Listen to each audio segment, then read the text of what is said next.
আসসালামু আলাইকুম। এখন শুনবেন সংবাদ শিরোনাম। খালেদা জিয়ার শারীরিক অবস্থার উন্নতির খবর নেই। চীন থেকে এসেছে 5 জনের চিকিৎসক দল। দেশের বিভিন্ন জায়গায় আজও দোয়া মোনাজাত। ফিরতে চাইলে তারেক রহমানকে সর্বোচ্চ সহযোগিতা করবে সরকার, জানালেন আইন উপদেষ্টা। ভোটার ও প্রার্থিতায় সমস্যা হবে না, ইঙ্গিত ইসির। প্লট দুর্নীতি মামলায় এবার শেখ রেহানার 7 ও টিউলিপের 2 বছরের জেল।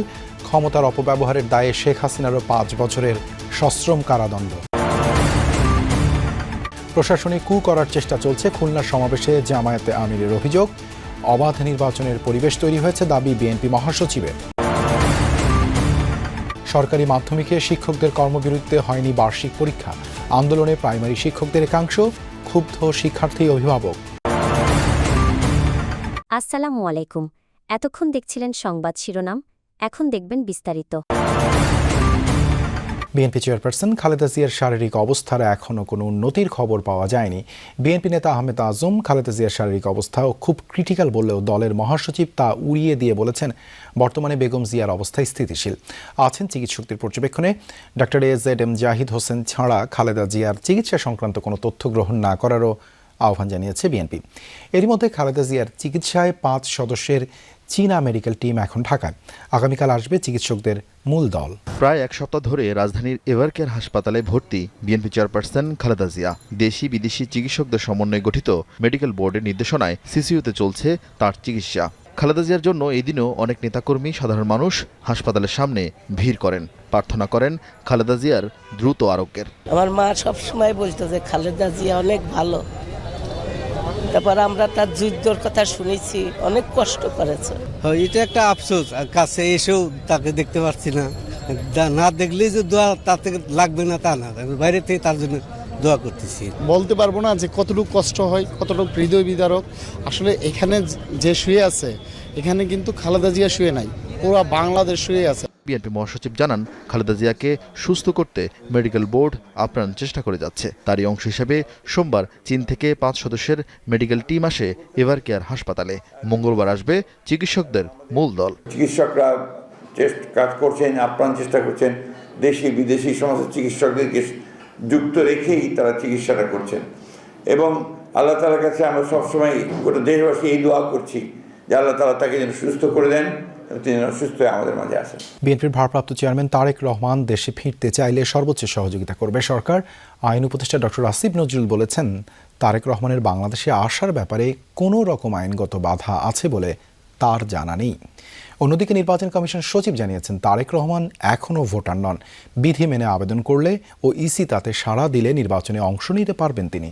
2024 সালের জুলাই গণঅভ্যুত্থানে শেখ হাসিনা সরকার ক্ষমতাচ্যুত হলে তার আমলে এবং পূর্ববর্তী তত্ত্বাবধায়ক সরকারের সময় তারেক রহমান ও তার স্ত্রী জুবাইদা রহমানের বিরুদ্ধে দায়ের হওয়া বেশিরভাগ মামলায় নিষ্পত্তি হয়েছে আইনি প্রক্রিয়ায়। তারপর থেকেই আলোচনায় তারেক রহমানের দেশে ফেরার বিষয়টি। শিগগিরই তিনি ফিরবেন, অংশ নেবেন ত্রয়োদশ জাতীয় সংসদ নির্বাচনে, এমনটাই ছিল সবশেষ অবস্থান। এরই মধ্যে গুরুতর অসুস্থ হয়ে হাসপাতালের নিবিড় পরিচর্যায় তার মা বিএনপি চেয়ারপারসন খালেদা জিয়া। পাশে নেই ছেলে তারেক রহমান। ফেসবুক পোস্টে মায়ের কাছে আসার আকুতি প্রকাশ করেন তিনি। জানান, দেশে ফেরার সিদ্ধান্ত তার একক নিয়ন্ত্রণে নেই।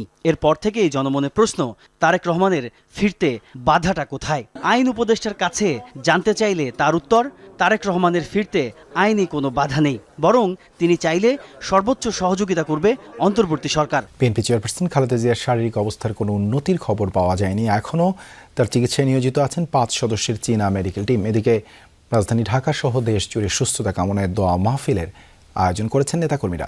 নেত্রীর আরোগ্যই এখন একমাত্র চাওয়া। গেল 1 সপ্তাহ ধরে জীবন মৃত্যুর সন্ধিক্ষণে বিএনপি চেয়ারপারসন বেগম খালেদা জিয়া দেশ জুড়ে উদ্বেগ উৎকণ্ঠা। নেত্রীর রোগমুক্তি ও সুস্থতা কামনায় রাজধানী সহ সারা দেশে প্রায় প্রতিদিন দোয়া মাহফিলের আয়োজন করছেন নেতাকর্মীরা। খালেদা জিয়ার রোগমুক্তি কামনায় রাজধানীর নয়াপল্টনে আয়োজিত মাহফিলে দলের সিনিয়র যুগ্ম মহাসচিব রুহুল কবির রিজভী বলেন, গণতন্ত্র এখনও ধোঁয়াশার মধ্যে।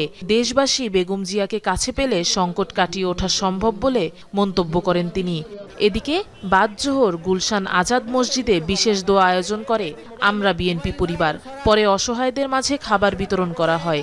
এ সময় উপস্থিত ছিলেন বাংলাদেশ জাতীয় ক্রিকেট দলের সাবেক অধিনায়ক তামিম ইকবাল। আপসহীন নেত্রীর সুস্থতা কামনায় নারায়ণগঞ্জের রূপগঞ্জে বিশেষ দোয়ার আয়োজন করা হয়। অংশ নেন হাজারো মানুষ। পূর্বাচলে প্লট বরাদ্দের দুর্নীতির মামলায় এবার শেখ রেহানাকে দেয়া হয়েছে 7 বছরের জেল।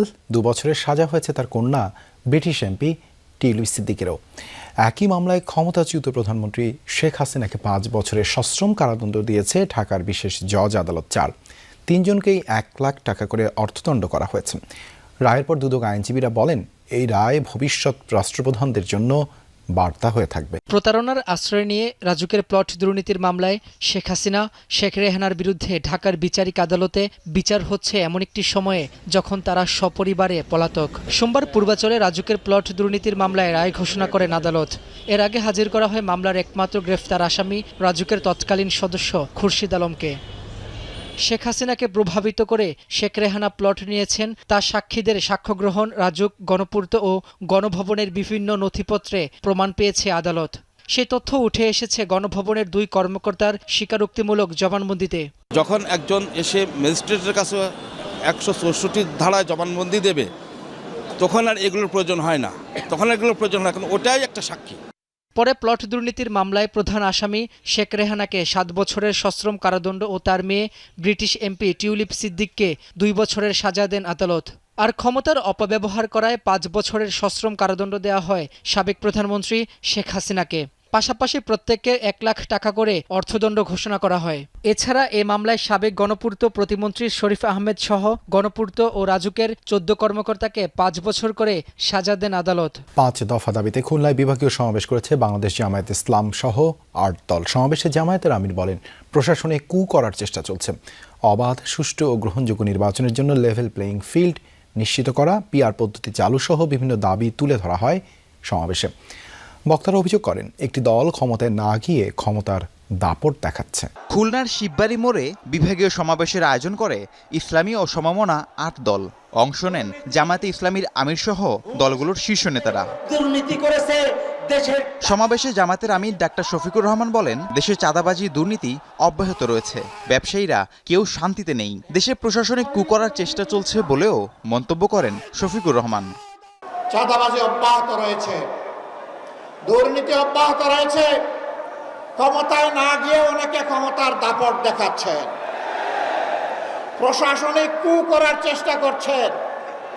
আগামী নির্বাচনে চলে বলে কৌশলে কেউ কেউ আমরা শুনতে পাই বিভিন্ন জায়গায় বসে ষড়যন্ত্রের জাল বুনছেন। 4 দফা দাবিতে সারা দেশে 3 দিনের কর্মবিরতি শুরু করেছেন সরকারি মাধ্যমিক বিদ্যালয়ের সহকারী শিক্ষকরা। এই কর্মসূচির কারণে আজকের বার্ষিক পরীক্ষা স্থগিত করা হয়।